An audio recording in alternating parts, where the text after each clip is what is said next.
ஒரு மகிழ்ச்சியான செய்தி. இதயம் நல்லெண்ணெயின் விலை லிட்டருக்கு ரூபாய் 105 குறைஞ்சிருக்கு. செப்டம்பர் 2023ல 1 லிட்டர் இதயம் நல்லெண்ணெயின் அதிகபட்ச விலை ரூபாய் 503. ஆனா இப்ப 1 லிட்டர் இதயம் நல்லெண்ணெயின் விலை ரூபாய் 398 மட்டும்தான் தமிழ்நாட்டுல. அப்ப இனிமே எல்லாரும் இதயம் நல்லெண்ணெய் வாங்கலாம் இல்ல?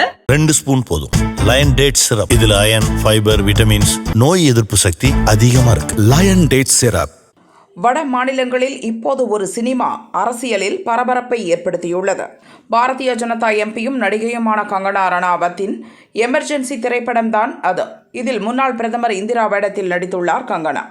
எமர்ஜென்சி சமயத்தில் நடந்த கொடுமைகளையும் அரசியல் விஷயங்களையும் இந்த படத்தில் சொல்லி இருக்கின்றனர். பலத்த எதிர்ப்புகளுக்கிடையே எமர்ஜென்சி படம் இப்போது வெளியாகியுள்ளது.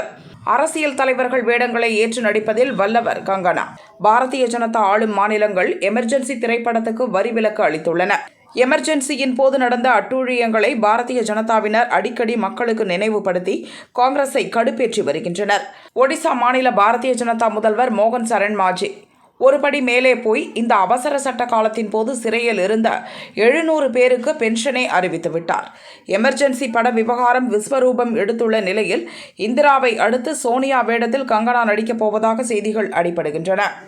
ஐக்கிய முற்போக்கு கூட்டணி அரசில் தேசிய ஆலோசனை குழு என ஒன்றை துவங்கி அதன் தலைவராக இருந்தவர் சோனியா. இந்த பதவி சூப்பர் பிரதமர் பதவி என்று அப்போது சொல்லப்பட்டது. மன்மோகன் சிங் பிரதமராக இருந்தாலும் சோனியா சொல்வதை கேட்டுத்தான் ஆட்சி நடத்தி வந்தார் என்று குற்றம் சாட்டப்பட்டது. இந்த விவகாரங்களை எல்லாம் தன் புதிய படத்தில் கொண்டு வர விரும்புகிறாராம் கங்கனா. ஆனால் இது சாத்தியமா என பல பாரதிய ஜனதா தலைவர்கள் மத்தியில் கேள்விகள் எழுந்துள்ளன. காரணம், இந்த புதிய பட விவகாரம் நீதிமன்றம் வரை செல்லும் என்கின்றனர். எது எப்படியோ அரசியல் தலைவர்களின் ஆட்டங்களை திரையில் காட்ட முடிவெடுத்து விட்டார் கங்கனா.